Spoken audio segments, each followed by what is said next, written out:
This video is an overview of how to set up your ozone and saltwater system used in tandem with a filter pump. It is important to read and follow all the instructions in your owner's manual. Failure to do so could result in injury or product damage. The model numbers are ZS8220, ZS8230, or ZS8110, depending on your location. You will need the following items to set up your ozone and saltwater system: a filter pump with a flow rate of 1,500 to 4,000 gallons per hour, salt which is at least 99.8% pure. Refer to the salt table in the manual for the amount needed based on your pool size. You may also wish to purchase salt test strips from your pool dealer. An electrical outlet within reach of the power cord. Let's take a quick look at the key parts of the generator. The power supply converts AC to the low voltage DC current. Ozone generator. The clear electrolytic cell produces chlorine as salt water passes between the enclosed titanium plates. The flow sensor protects the electrolytic cell by ensuring an adequate flow of water. Control panel. The electronic control station has buttons for programming the running time in hours and an LED panel for operating time and alarm code display. A short hose connector.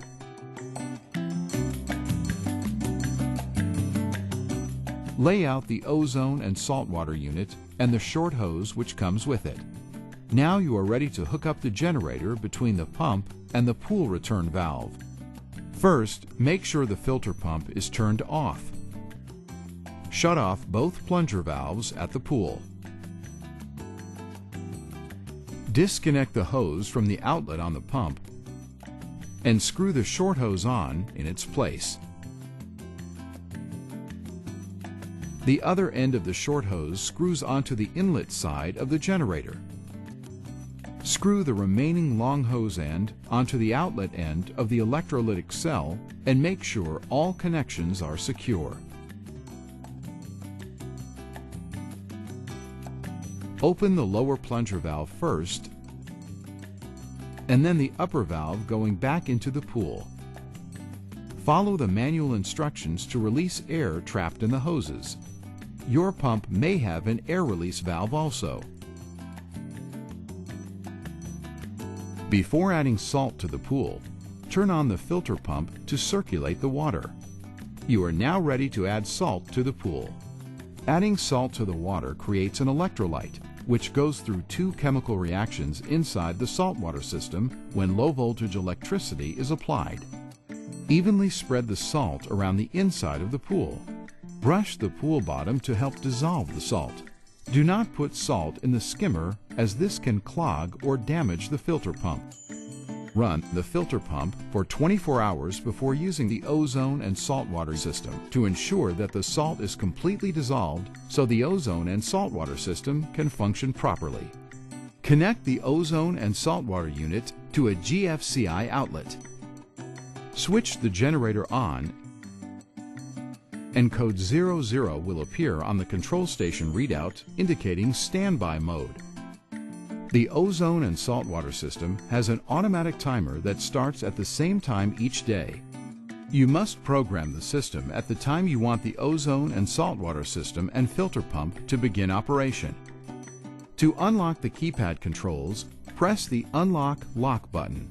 The display will start flashing, indicating that the keypad controls are unlocked and the timer is ready to be set. Use the timer clock button to set the number of hours desired from 1 to 12. See the correct operating time for your pool in the manual. After you have selected the operating hours, lock the keypad controls by pressing the Unlock Lock button until you hear a beep.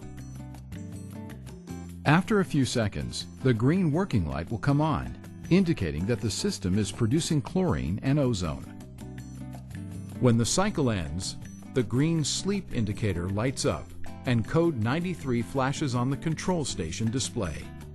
After a few minutes, the unit will go into power save mode and the indicators will go blank. 24 hours from the initial start time, it will automatically restart its daily cycle. If the timer LED already shows an operating time, press the Unlock Lock button until you hear a beep, and then reset the time. Lock the keypad controls by pressing the Unlock Lock button until you hear a beep. Important note: your filter pump must be set to run during the same time the ozone and saltwater system is running. Set the pump to start 5 minutes before the ozone unit starts. The pump stop time should be 15 minutes after the ozone system stops. For maximum ozone output, run the system late in the morning when humidity is lowest. For initial startup, press and hold Boost for 5 seconds until the control station readout flashes 80, indicating that boost production has started. This procedure shocks the pool and may also be used after a heavy rain. The boost cycle is 8 times as long as the normal system operating time. Make sure the filter pump is set to run continuously during the extended boost cycle. Once completed, the system will return to normal operating hours. The included 3-way test strips test the free chlorine, pH, and total alkalinity levels at the same time.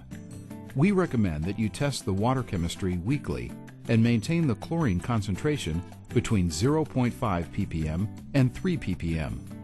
Run the boost cycle after a heavy rain or if the pool becomes dirty. Chlorine will stop being produced if low water flow, low salt, or high salt conditions are detected.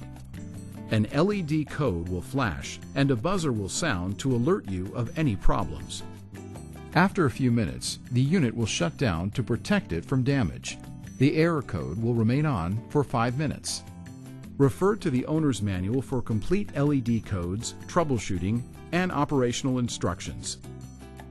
Your ozone and saltwater system requires little maintenance since the electrolytic cell has a self-cleaning cycle. To maintain maximum performance, it is recommended to visually inspect the electrolytic cell monthly. If there is an accumulation of calcium or other substances on the titanium plate, cleaning will be required. Refer to the owner's manual for complete maintenance instructions. With proper care and maintenance, your ozone and saltwater system will give you years of clean, sparkling fresh water.